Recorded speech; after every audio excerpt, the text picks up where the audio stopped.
شداد بن اوس رضی اللہ عنہ نے بیان کیا اور ان سے رسول اللہ صلی اللہ علیہ وسلم نے کہ سید الاستغفار مغفرت مانگنے کے سب کلمات کا سردار یہ ہے کہ یوں کہے: اے اللہ، تو میرا رب ہے، تیرے سوا کوئی معبود نہیں، تو نے ہی مجھے پیدا کیا اور میں تیرا ہی بندہ ہوں۔ میں اپنے طاقت کے مطابق تجھ سے کیے ہوئے عہد اور وعدے پر قائم ہوں۔ ان بری حرکتوں کے عذاب سے جو میں نے کی ہیں تیری پناہ مانگتا ہوں۔ مجھ پر نعمتیں تیری ہیں، اس کا اقرار کرتا ہوں۔ میری مغفرت کر دے کہ تیرے سوا اور کوئی بھی گناہ نہیں معاف کرتا۔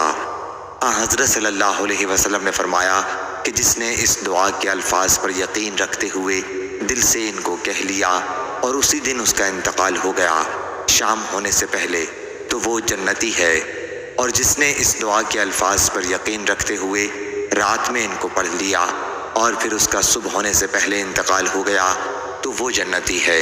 صحیح بخاری حدیث نمبر 6306۔